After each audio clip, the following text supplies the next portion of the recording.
Thank you, Angela. So hello, my name is Laura Haynes, and I'll be speaking with you today about how catalogers learn, illuminating the esoteric. This presentation will provide information to potential and novice catalogers about common expectations from employers in terms of prior experience, as well as what they may expect in their training. For administrators and those responsible for training catalogers, I will reveal common issues catalogers have experienced during their training.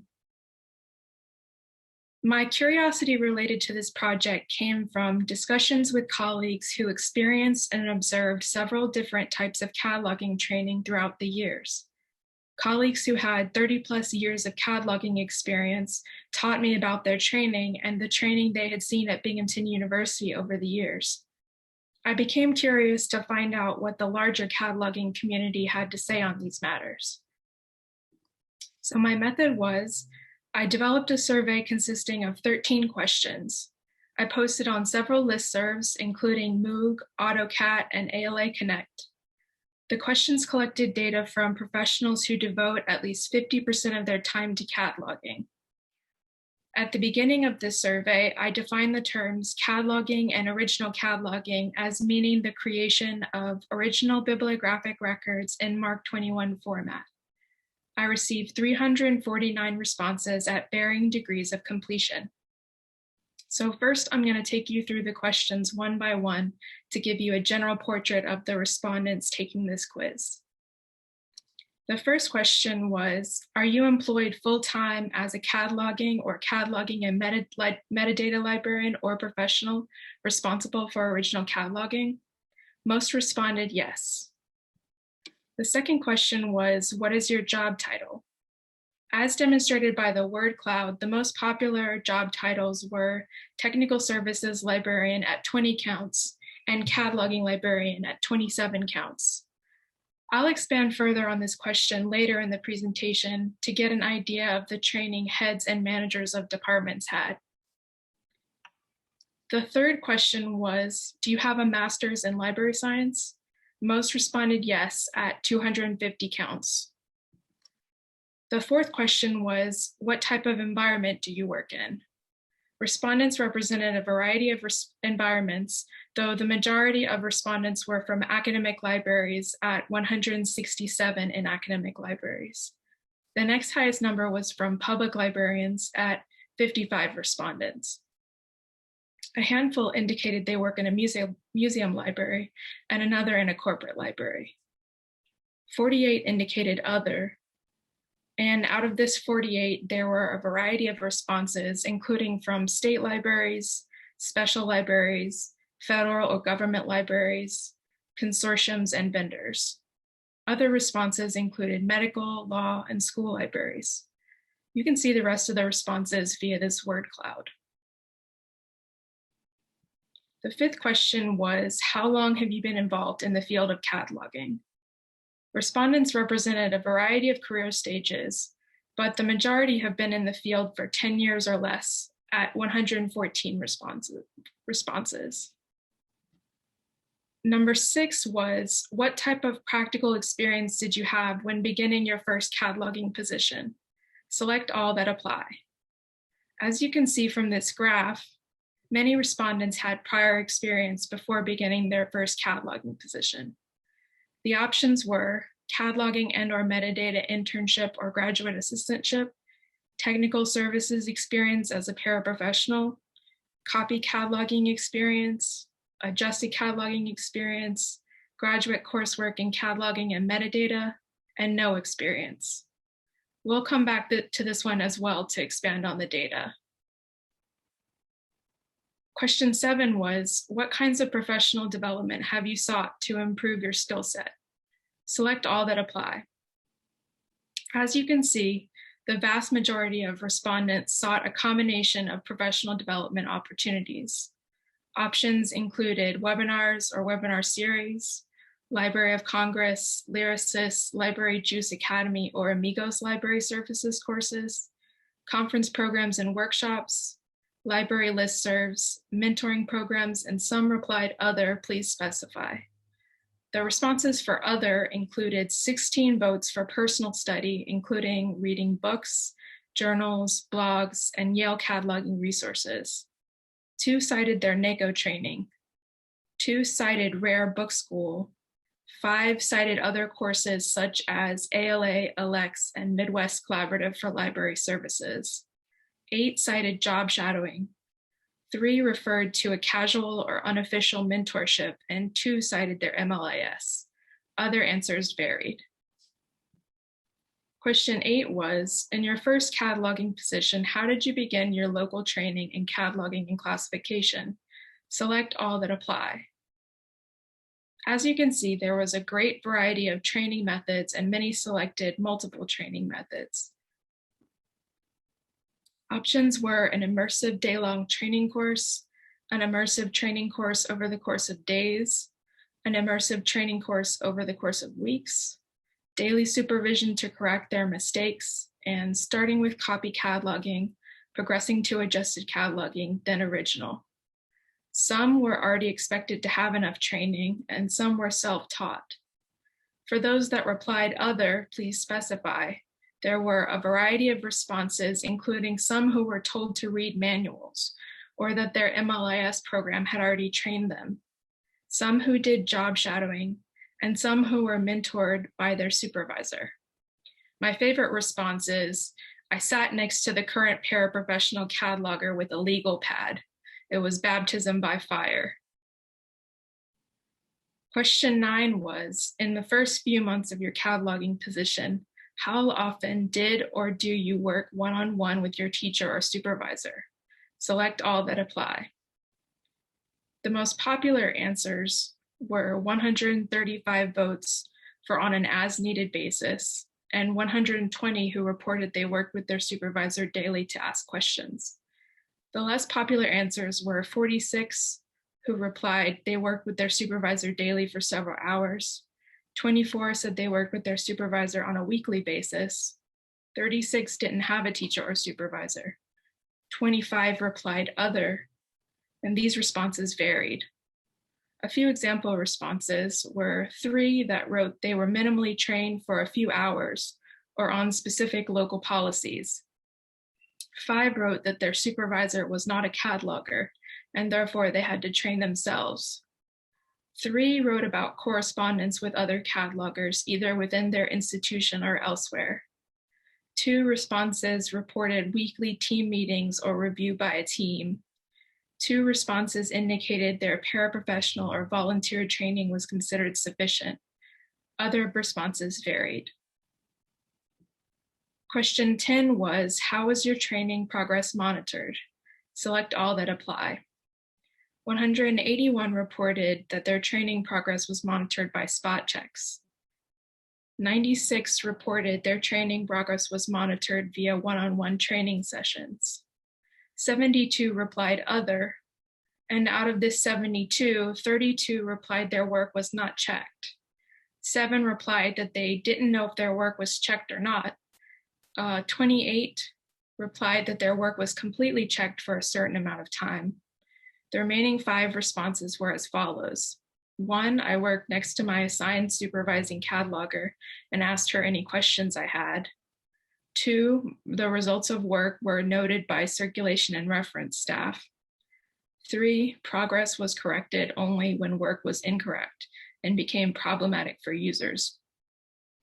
4, when we joined an ILS during my first year, we received training from both the vendor and other catalogers using this system. And 5, drop-in questioning. Question 11 asked respondents about feedback they received about their cataloging. As you can see from the graph, answers illustrate that we're talking about an elite group of catalogers who responded to this survey. The question asked respondents to select all that were relevant. 230 reported they received feedback that their cataloging was accurate. 212 reported their cataloging was consistent, and 189 reported their cataloging reflects current best practices. 203 received feedback that their cataloging incorporated local practices. Question 12 asked respondents, at what point in your first cataloging position were you considered able to create original catalog records unsupervised? The most popular response was from the 85 respondents who reported they could create original records within 1 to 6 months. The next most popular option was immediately being able to create records at 57 votes. 13 reported they could create original records within 2+ years. Of this 13, 8 gave a number of years. You can see the remaining 8 via this graph. 1 reported 2.5 years, 2 reported 3 to 4 years, 3 reported after 5 years, and 2 responded 6 to 7 years. Question 13 asked respondents, onboarding for cataloging positions can include unforeseen obstacles. When starting your career as a cataloger, what difficulties were most prevalent for you? This question was a free text field, and some respondents chose not to answer. 242 respondents did respond to the question. So there were many interesting write-ins for this answer. I read through the responses and categorized them according to topic. The most common issue reported by the survey participants was related to a lack of training, supervision, or support in cataloging. 57 out of 242 participants responded in this way. More specifically, a large portion of this group's answers indicated they were largely on their own in learning and had to train themselves, with little to no support or training from supervisors. 15 responded they had no guidance or training at all.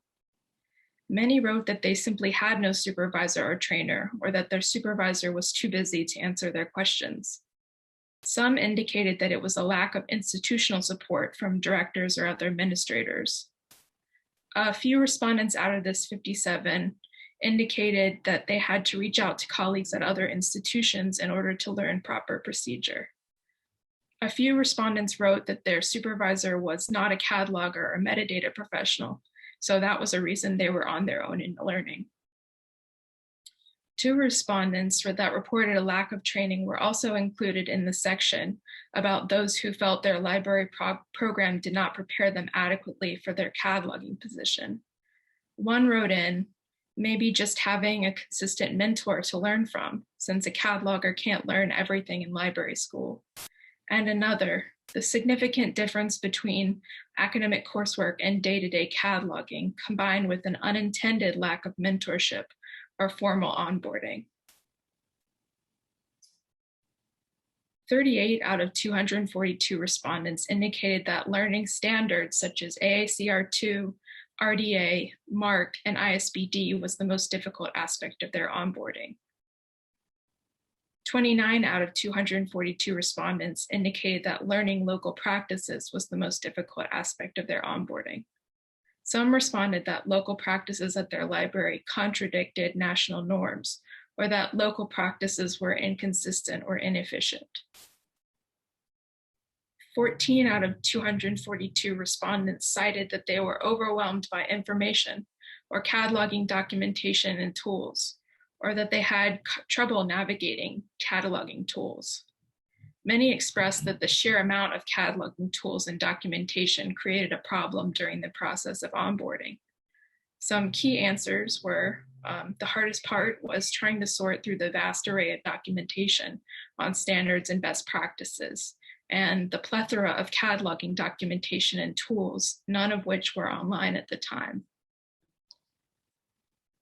14 out of 242 respondents indicated that conflict with other employees and catalogers was the most difficult aspect of onboarding. There were several interesting write-ins that described workplace environments in which training was difficult due to conflicts with others, including one supervisor. One respondent wrote in that there was a tendency of one supervisor among several to undercut my moving on to relative independence. This is a flaw in cataloging generally. Catalogers are like the Borg Collective. So for those who aren't familiar with the Borg Collective, they're a character from Star Trek who co-opt the technology and knowledge of other alien species through the process of assimilation. I don't know if that's ringing a bell for some of you catalogers. 2 respondents wrote in that they were not given respect by the department. 1 wrote in that they had years of experience with copy cataloging, but were still not treated as someone capable of cataloging. The other respondents said that they were not given respect from older established professionals in the department. 12 out of 242 respondents reported that learning classification, whether it be Dewey, Library of Congress classification, or local classification, proved to be a challenging aspect of their onboarding. 11 out of 242 respondents indicated that having enough time was the most difficult aspect of onboarding. 5 respondents who answered with temporal issues expressed that they had to balance with other duties. 1 wrote in that they had difficulty balancing quality versus quantity. 10 out of 242 respondents asserted that their MLIS program was insufficient and that their classroom experience differed significantly from practical cataloging experience. According to Sheila Entner in her article, Persistent Issues in Cataloging Education, Considering the Past and Looking Towards the Future, theory, background, and history of the various operations we call cataloging are best taught in academic classrooms by instructors whose business it is to know them thoroughly and keep up with research in all their many aspects. It is difficult to stop the work of a real cataloging department to explain such things, which take the time of a master cataloger but produce no catalog records or other immediate tangible benefits to the library. If this principle is followed, new catalogers will have a background in theory but less practical experience in cataloging prior to beginning their first position. According to the survey results, this seems to be an issue. However, 4 out of 242 respondents expressed that they felt they didn't understand the theory behind cataloging. 2 respondents said that this was fixed when they finished their MLIS degree. Entner goes on to write that on-the-job training should properly follow an academic program, providing thorough grounding in theory and laboratory practice. 10 out of 242 respondents reported that learning the ILS system was the most difficult part of their onboarding. 10 out of 242 respondents reported that subject analysis or subject headings was the most difficult aspect of their onboarding. 9 out of 242 respondents reported that learning how to catalog different media was the most difficult aspect. According to Sheila Entner's article, in 2002, most librarians graduated from master's degree programs with no education in cataloging non-book titles. For these 9 respondents, the average number of years in the field is 18 years. So this may be an older onboarding issue, as cataloging of non-book media is an increasingly important facet in library cataloging. 7 out of 242 responses were related to a lack of access to necessary tools. Most of these responses were related to a pre-internet era. 6 out of 242 respondents stated that the lack of available positions was the most difficult aspect of their onboarding. 1 respondent expressed that they had to move to another city to get a job in cataloging and metadata, and another respondent stated they had to move to another country to get a job in cataloging and metadata. 1 respondent described the following situation: "I found it extremely difficult to be hired anywhere as a cataloger at all. Positions all seem to either require an extremely entry-level clerk with no room for growth, or a person with several years worth of training, including a master's in copy and complex and original experience." To illuminate this further, which may interest those seeking positions in cataloging, I broke down the various levels of experience to get an idea of the expectations of employers in terms of prior experience. So again, our options were a paraprofessional experience, a cataloging and/or metadata class, copy cataloging experience, a graduate assistantship or internship, and adjusted cataloging experience. So what percentage had no experience? 37 or 13% out of 275 had no experience. What percentage had 2 or more of these aspects of prior experience? 165 out of 275 or 60% had 2 or more of these experiences. What percentage had 3 or more of these aspects of prior experience? 84 out of 275 or 30% had 3 or more of these experiences. And what percentage had 4 or more of these? 28 out of 275 or 10% had 4 or more of these experiences. So this illustrates that the cataloging profession often requires a number of prior experiences in order to be hired as a cataloger. Continuing with our onboarding list, 5 out of 242 respondents expressed that learning authorities was the most difficult part of their onboarding process.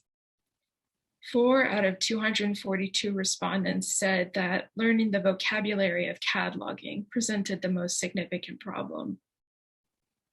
Sheila Entner wrote about this, stating that understanding the underlying principles on which the rules for doing it depend is even more difficult and is couched in its own strange language. Some instructors take the easy way out, teaching practice alone and answering questions about why something is done one way and not another, with the stock phrase, "That's how it's done." According to one of the respondents, the most significant onboarding issue they experienced was their supervisor using this phrase to answer questions, which was a barrier in their learning process. 2 out of 242 respondents said that foreign language skills were the most difficult to develop. So since we're looking at how cataloging training has differed throughout the years, I separated the respondents who wrote about onboarding difficulties into groups. I'll paint a portrait of cataloging training for each section. So 34 out of 39 participants with over 30 years in cataloging, meaning they started in 1990 or earlier, answered with details about their difficulties when going through onboarding. The most popular onboarding issue at 8 responses was learning specific standards like AACR2 and MARC. The next highest response rating at 5 responses was limited access to resources, including OCLC, cataloging manuals, and reference resources. The next most popular onboarding issue at 4 votes was lack of support or a lack of supervisor or trainer. The next highest was lack of respect or trust in their abilities at 2 responses. The rest had a great variety of responses, including transitioning from paraprofessional to professional librarian and transitioning from classroom to practical work. 51 respondents indicated they had 20 to 29 years in cataloging, meaning they started between 1991 to 2000. Out of this, 44 respondents wrote in a response about their onboarding experience. The next highest percentage of votes went to a lack of training at 11 votes, or 21%. Many of these respondents described having to slowly train themselves. These 11 respondents wrote in details such as having a lack of training in specific aspects of cataloging, such as OCLC, suddenly receiving cataloging duties when a colleague retired, and having little to no access to a supervisor. 55 respondents indicated they had 11 to 19 years in cataloging, which means they started from 2001 to 2009. Out of this, 50 wrote in a response about their onboarding experience. The highest percentage of votes went to a lack of training at 13 votes. The next highest percentage of votes went to learning local practices at 7 votes. At 5 votes, respondents wrote that having enough time and balancing with other duties was their greatest issue in onboarding. For the 114 with 10 years or less of experience in cataloging, meaning they started in 2010 or later, 98 wrote in a response about their onboarding struggles. The most votes went to lack of training, supervision, or institutional support in cataloging, or having to train themselves at 24 votes. The next highest number of votes went to learning specific standards at 23 votes, close to a tie with lack of training. Finally, the next highest number of votes went to learning local practices at 14 votes. Several of these responses indicated that local practices of their library contravene national standards. So my analysis of this, lack of institutional support or access to a supervisor was less of an issue for those who started in 1990 or earlier. From 1991 onwards, lack of supervision and guidance has been an issue. According to a 2004 article which surveyed technical services departments at public universities in the Southeast, at that time, over 60% of the respondents had lost technical services positions, with cataloging being particularly affected.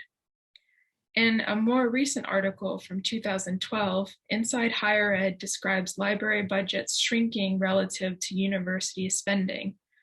Shrinking budgets could be observed as a general trend in academic libraries.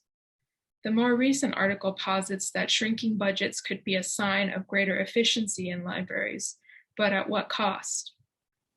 Multiple employees with complex duties may retire and be replaced by a single librarian.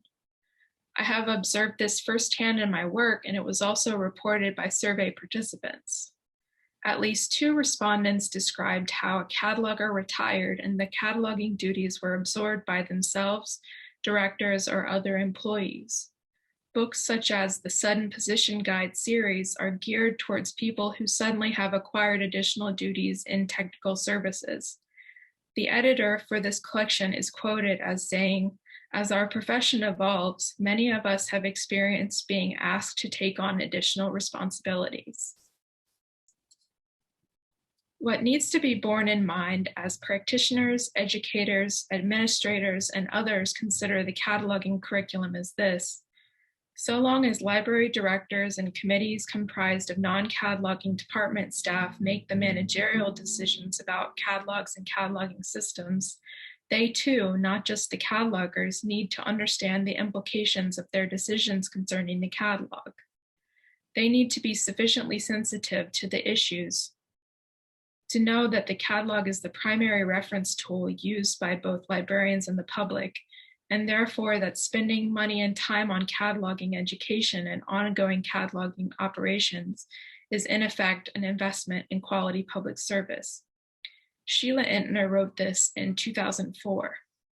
It's clear by the results in this survey that institutional support for cataloging within libraries is still a pressing issue. In order to develop the next question of the survey regarding methods catalogers were trained, I asked colleagues the type of training they have seen or experienced. I also read literature on the subject and came up with answers based on those readings. According to Jean Harden in her 2012 article, Inadvertent RDA, New Catalogers' Errors in AACR2, the literature on cataloging training is voluminous. She chose 2 articles to summarize the writing of the decade: Sheila Entner's Persistent Education Issues in Cataloging Education, Considering the Past and Looking Towards the Future, as well as J.S. Hill's Education and Training in Catalogers, Obsolete, Disappeared, and Transformed. While there is profuse literature on training in library school, there's less information about training catalogers on the job and on local practices. One article that does reflect a method of training on the job is Deborah Lee's Teaching Cataloging in a Brave New World.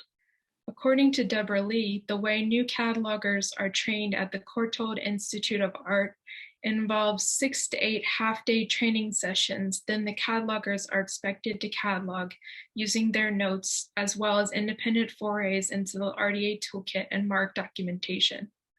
Once certain preset criteria are met, the cataloger is able to work independently.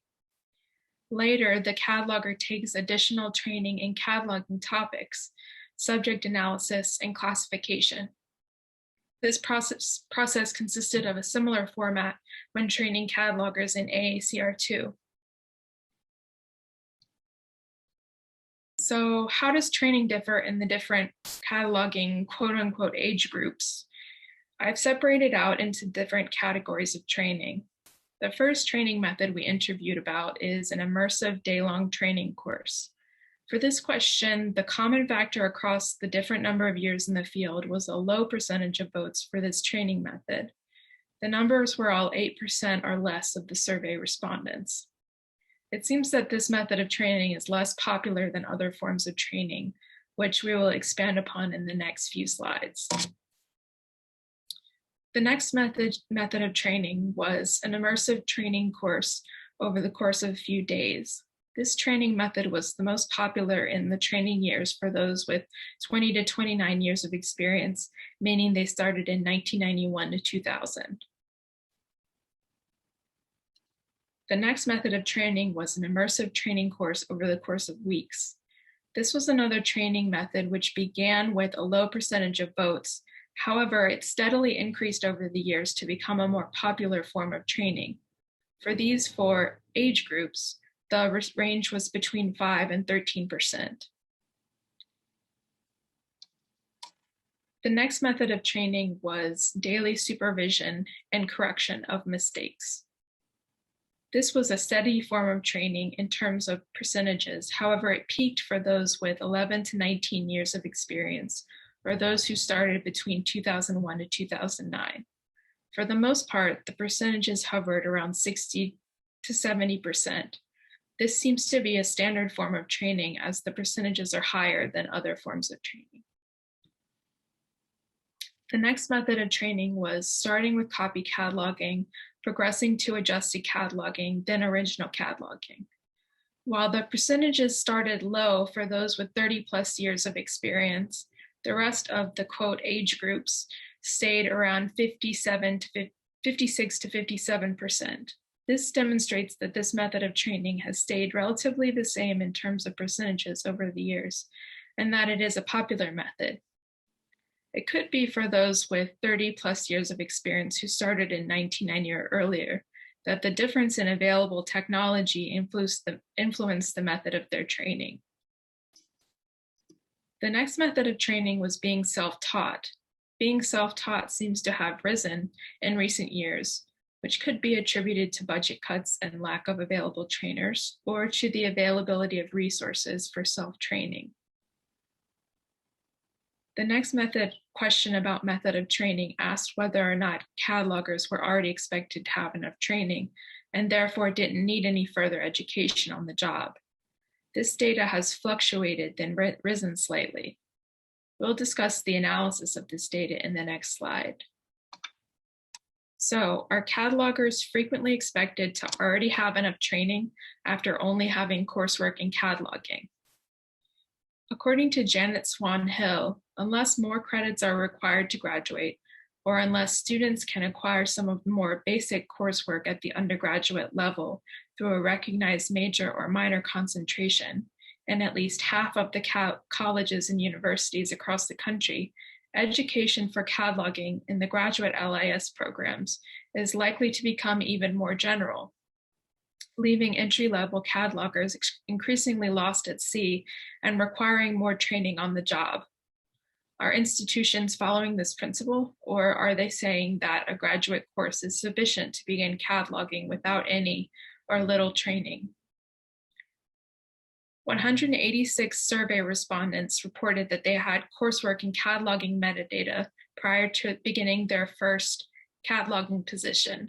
Out of 62 answers where respondents stated they were expected to have enough training when beginning, 7 responded with merely coursework in cataloging and metadata. This suggests that additional training is generally acquired in addition to having coursework in cataloging and metadata. 42 out of 62 who were expected to have enough training had both coursework in cataloging and metadata and other experiences such as a graduate assistantship, paraprofessional experience, and copy cataloging experience.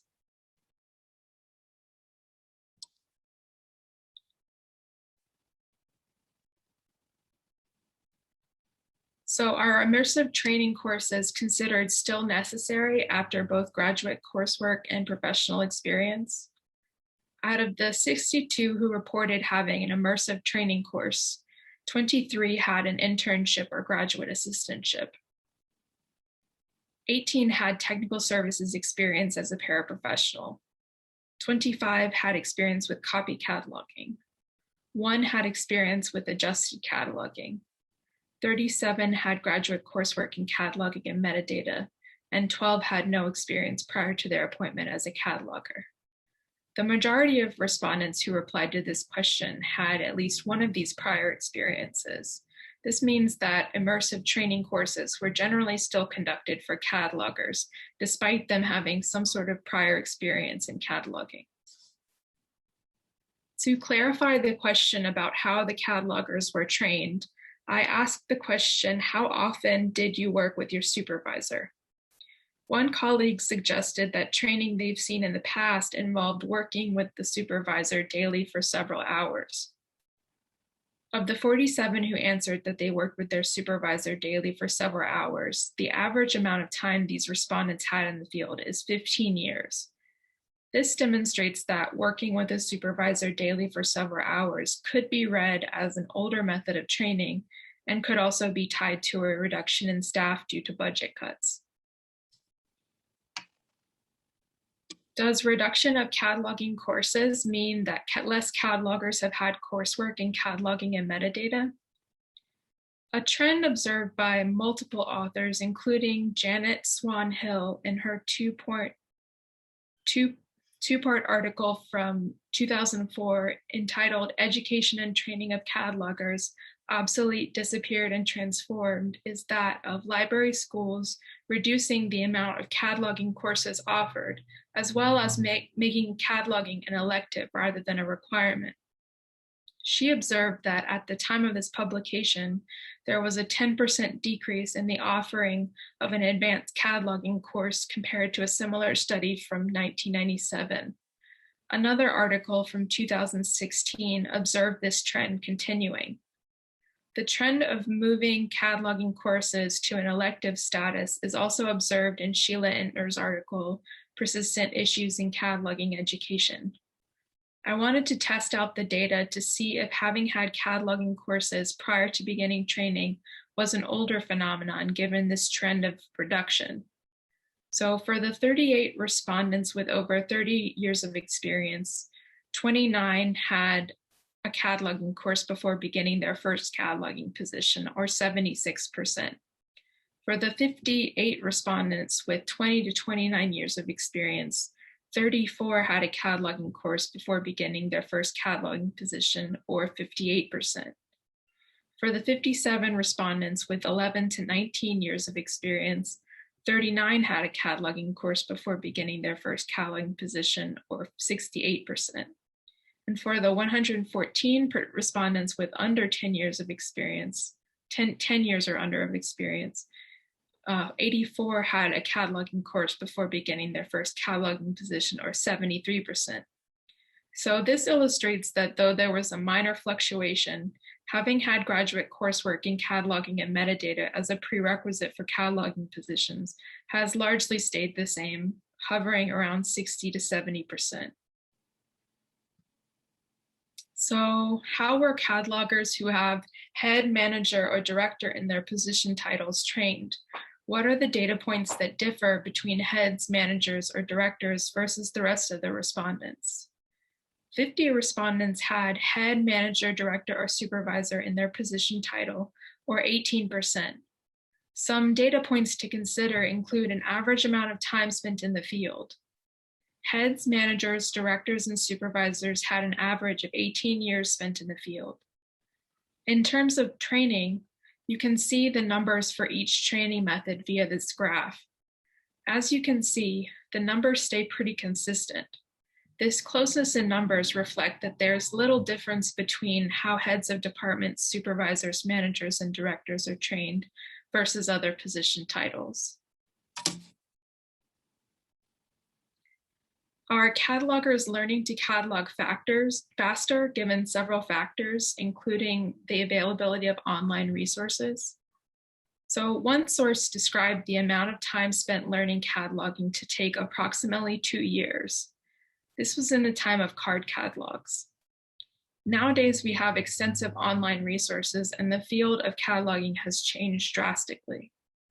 There were 57 votes for being able to create original catalog records immediately upon hire. Of these 57, the average amount of time in the field was 13 years. As demonstrated before, the most common amount of time spent in training was 1 to 6 months at 85 votes. Of these 85 votes, the average amount of time in the field was 15 years.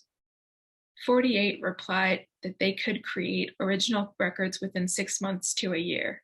Out of these 48, the average amount of time spent in the field was 15 years. 12 reported they were able to create original records within 1 to 2 years.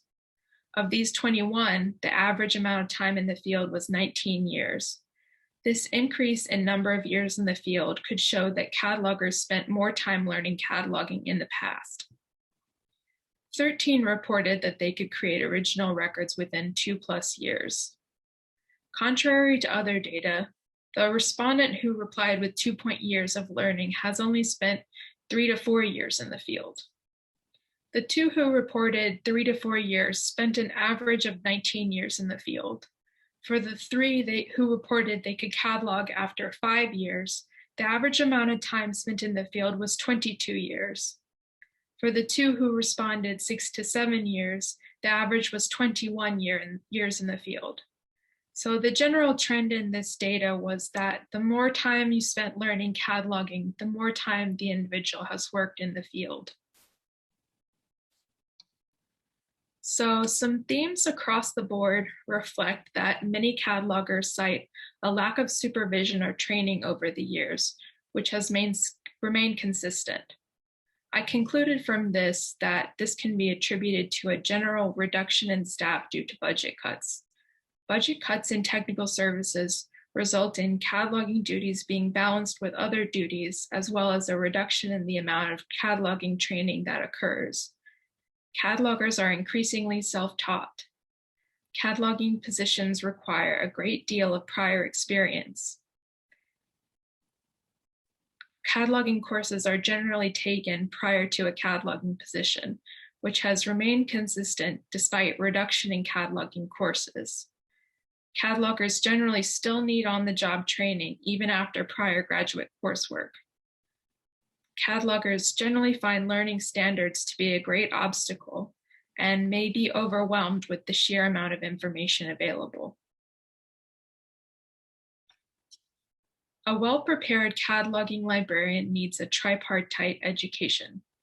First, he or she should have both beginning and advanced level coursework, including laboratories, taken in an academic program. Second, once graduated, academic coursework should be followed by on-the-job training that is extensive if her or his employer has complex cataloging operations and systems, or less so if in-house cataloging is limited and uncomplicated. Third, on-the-job training should be augmented on a regular basis by continuing education offerings that suit the libraries and the catalogers' needs and interest, and keep their knowledge up to date. That's from Sheila Entner in Persistent Issues in Cataloging Education. And remember, as our survey respondent replied, us catalogers are like the Borg collective. So as you learn, your biological and technological distinctiveness will be added to our own. Enjoy your assimilation. Thanks for being here today, everyone, and happy Juneteenth. And those are my works cited. Laura, thank you so much for that presentation. We have about 15 minutes left in this session for discussion and Q&A. Awesome, thank you.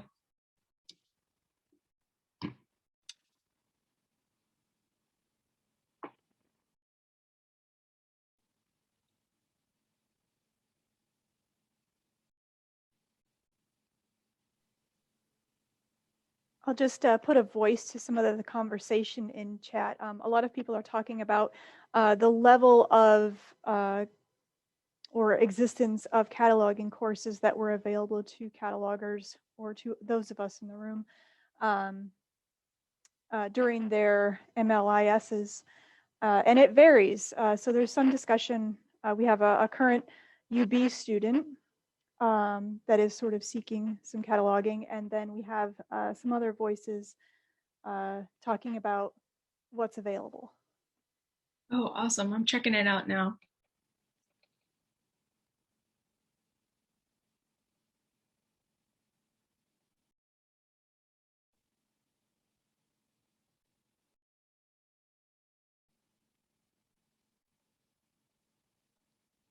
Yeah, there's definitely a lot of information out there on training catalogers in library school.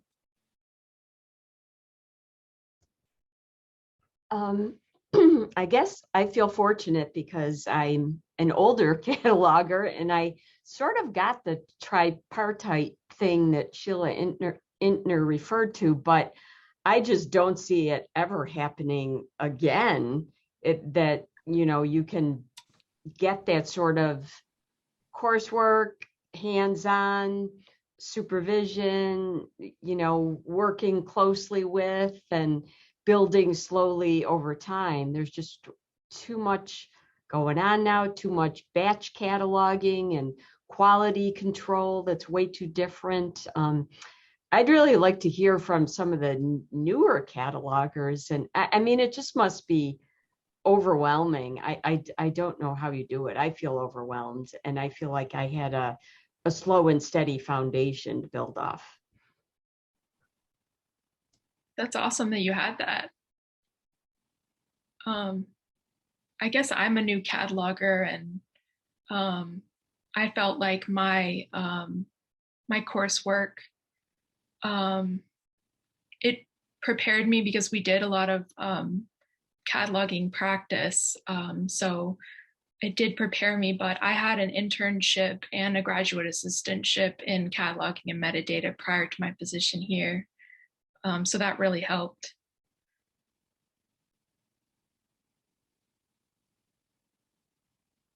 But I'm interested to hear what everyone else has to say too. I'm a mid-career cataloger. So I started about 14 years ago. And so I took multiple cataloging courses at SU. And then upon graduation, when I did finally get my first, full-time job, it was actually in systems and electronic resources. But the task of cataloging was tacked onto my duties because the other cataloger was retiring and they were not replacing her line. Right. Yeah, it seems like that happens quite a lot.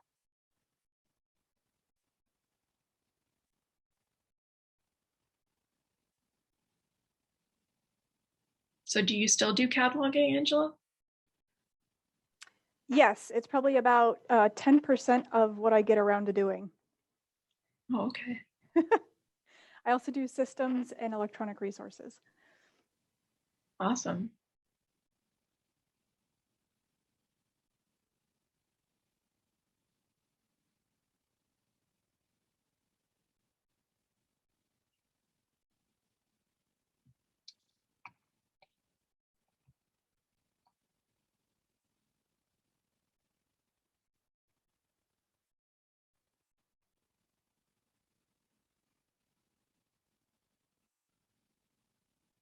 Oh, thank you, Katerina. I appreciate you saying that.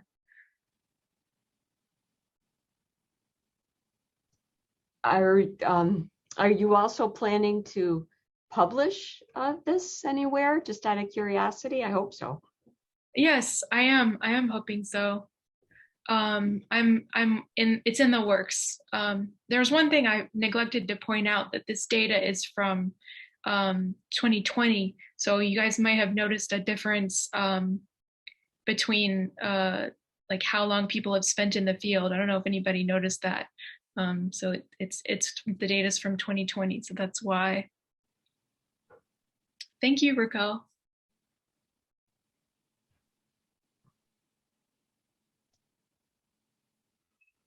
And that's true. We do have to stick together.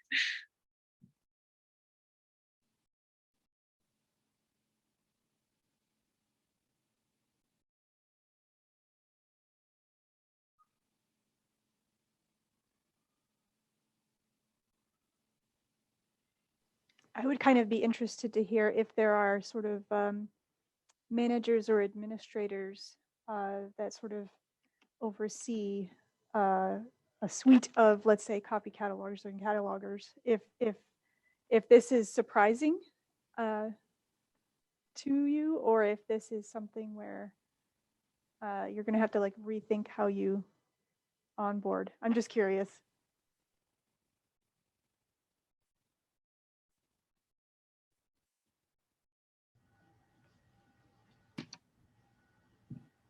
I think it's harder nowadays to think about original cataloging versus copy cataloging, because with OCLC and within SUNY, I'm really curious, how you see the catalog now as a shared unit. We do, I know at Binghamton, we do most of our cataloging now in OCLC primarily because that's the master record that we end up with in ALMA. So we don't do as many local things as we maybe had done in the past. But I still see the value of cataloging. I trained as a cataloger 30 years ago, and so it's still true to my heart, where I think some of the deans that may have come up through the ranks in public services may not value the back office work. Well, can't you just automate all of these things? And, I've read several reports about shelf-ready things, and we're toying with that a little bit at Binghamton because we load this record into our system, but now that we're getting those master records from OCLC, eventually those records get better. So we're looking at evaluating some of that too. And how does that fall into a workflow?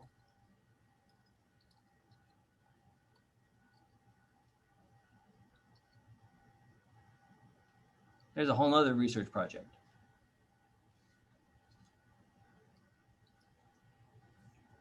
Yeah, I mean, that's interesting because I think when I started cataloging close to 40 years ago now, it was sort of like, you're one and done. You finish a record, but nowadays, as David alluded to, the record evolves, over time as people keep adding to it, which is a good thing. But on the flip side of that, I feel like I spend a lot more time navigating the local system than I do actually immersed in the traditional cataloging things like description, subject analysis, and classification.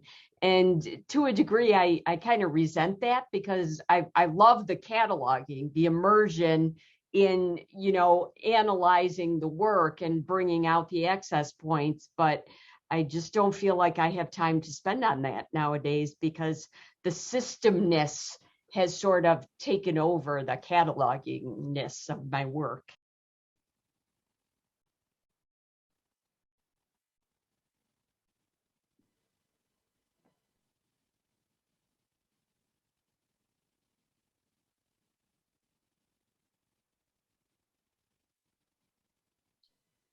I think to bounce off the systemness thing is, I think we have to look at cataloging not quite as so insulated as it once was, that your collection was your collection and you had your own unique little quirks about your records. But now it's really about your contributions are in a much larger community. And so your contribution now as a cataloger has a much larger reach. So in some ways it's, I think, even more important to be a cataloger because you're helping to improve, searchability and, that like the public service aspect for not just your tiny little piece of the world, right? So in some ways I see it as kind of like that noble profession of cataloging.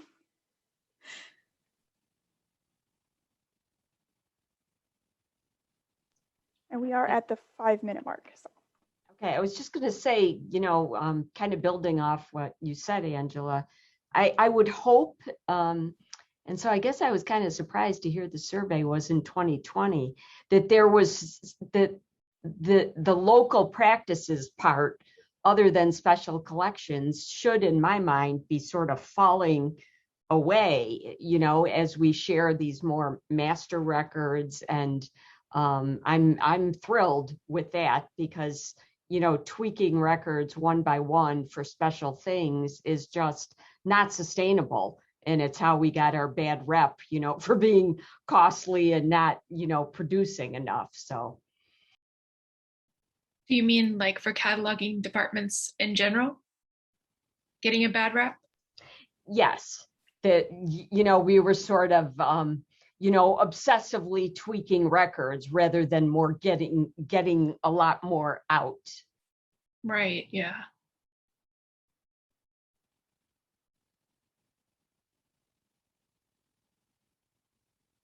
There was a question asked by Kate about whether or not SUNY has a cataloging listserv. I believe we do. I don't know how used it is, and I was just going to pop into my email to see if I could find it.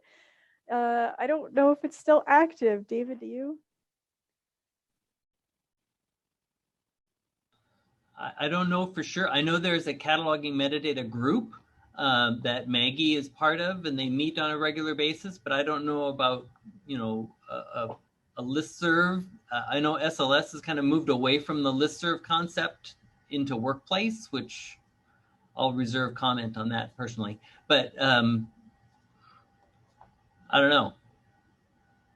But it would be easy enough, I would think, to set up a Google group or something for catalogers to get together.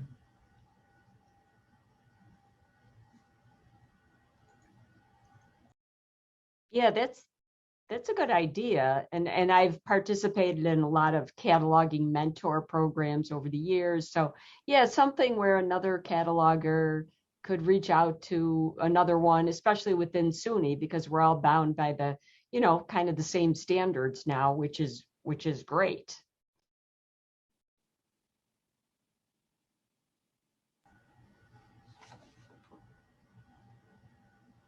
And we just lost our Chinese cataloger who did all of our CJK materials. So, it's like, is there anybody within SUNY that could help with that kind of thing? Or, we have somebody who knows Hebrew. So if somebody had a problem, just those kinds of, helping each other out in that way too. Yeah, definitely.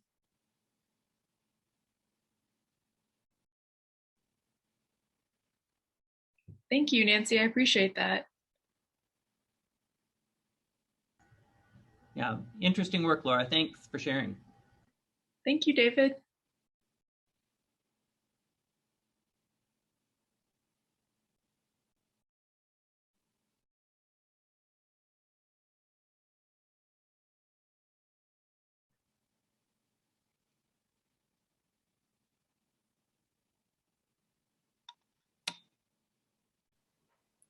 Okay. Well, we're nearing the end of our session time. So Laura, thank you so much for your presentation and great discussion. If you are interested in continuing the discussion, there is the SUNYLA Conference Hub, where there's a section for continuing presentation discussions if you're interested.